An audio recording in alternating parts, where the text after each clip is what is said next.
Well, listen, if there's one thing that we have learned by now, it's that we have not properly learned the history of this country as it relates to Indigenous peoples. Through her award-winning journalism, our next guest is helping to change that. In her new book, The Knowing, she explores her family's story while retelling the history of this country in the way it should have been told. Tanya Talaga, welcome back to the show. All right, The Knowing. The Knowing is the title of your latest book, and you first learned this term, The Knowing, you say, when you were standing on the grounds of Kamloops Residential School in BC. What does The Knowing mean? Every single First Nation, Métis, and Inuit family, we all have people in our families that are just missing, that are gone. We all have stories about those in our communities who went to Indian residential schools, who went to Indian hospitals, never came home, tuberculosis sanitariums. They're just gone. And it's something that we all just know. When I was in Kamloops for when it was first announced about the 215, the missing, Lestwaywe, the children who are potentially buried, the 215, and the school, everyone talked about, they knew people that didn't come back, that this was the knowing.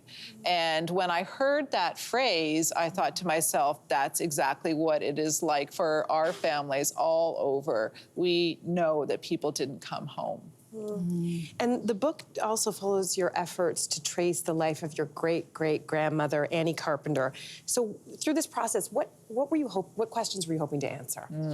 Well, the big one was, where was she and what happened to her? My mom is 80, and my mom has been searching for Annie, her great-grandma, forever, really. I mean, she disappeared in 1930 from her home north of Lake Superior in the bush, and then she was gone. She was taken away. And it was my Uncle Hank, her grandson, that kept a file folder just trying to find her and locate her and see what happened to her. And it was left to me, the journalist, to go find her. And my mom, she was tired of asking me, go find Annie. But I started to look for her in earnest right around the same time as the Lestwaywe, the 215, was hitting the airwaves. And it became apparent to me that both of those stories were very much the same, you know, as I said, the knowing. And so it was so important for me to find Annie for my mom and find out what happened to her. What was her story? Did she have children? Did she have a husband? Did she have two husbands? What was her life like? And what I discovered was just absolutely wild. She was born up along the James Bay coast, the Albany River, Saskatchewan, Fort Albany First Nation. And she went all along the river, over 900 kilometers to the very end. She lost 5 children, 4 to Indian residential schools, you know, and at the end of her life, she was buried in an unmarked grave. At one point you write, quote, "It is not that people disappear in my family, they are just not there."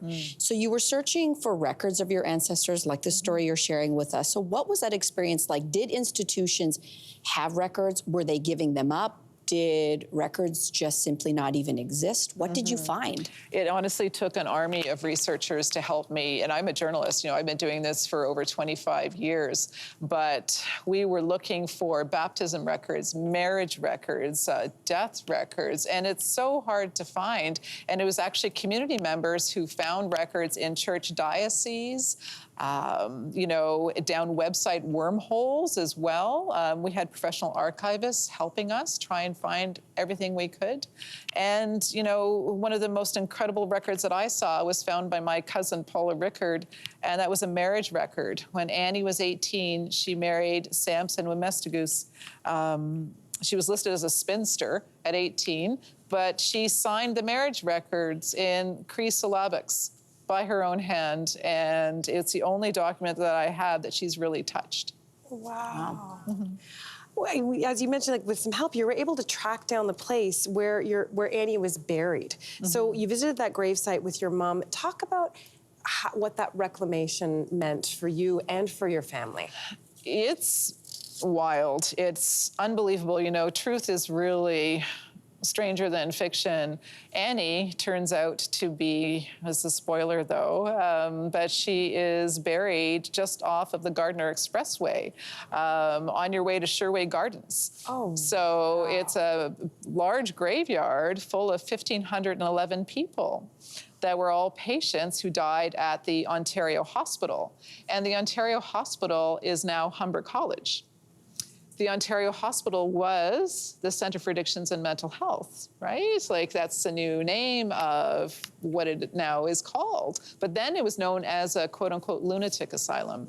And many Indigenous people were sent, or anyone could be sent to one of these places if you had your period, if you had menopausal symptoms, if you were stressed out due to homework. I mean, it's unbelievable what you could be quote unquote put away for when, well, just in the 1930s.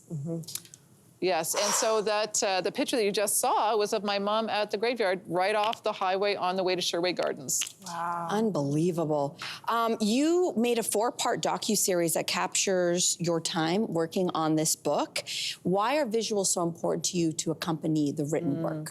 As a journalist in me, right? I thought to myself, we have to document this. We have to show Canada what is happening. You know, so many of our families, we needed that apology and we had to go to Rome and hunt for it. We had to ask for that. And I wanted to make sure that we documented our people going over there. And also when the Pope came, that had to be documented as well. And we have footage in our series that no one has seen in 50 years. And it was found and taken out of a burning schoolhouse, actually, and we digitized it. Wow. And it's throughout our entire series, and it shows you what Fort Albany looked like 50 years ago. Unbelievable. Tanya, this is why we love having you here. Thank you so much for sharing your story and your new book. Thank you so, so much. Hey, you, come a bit closer.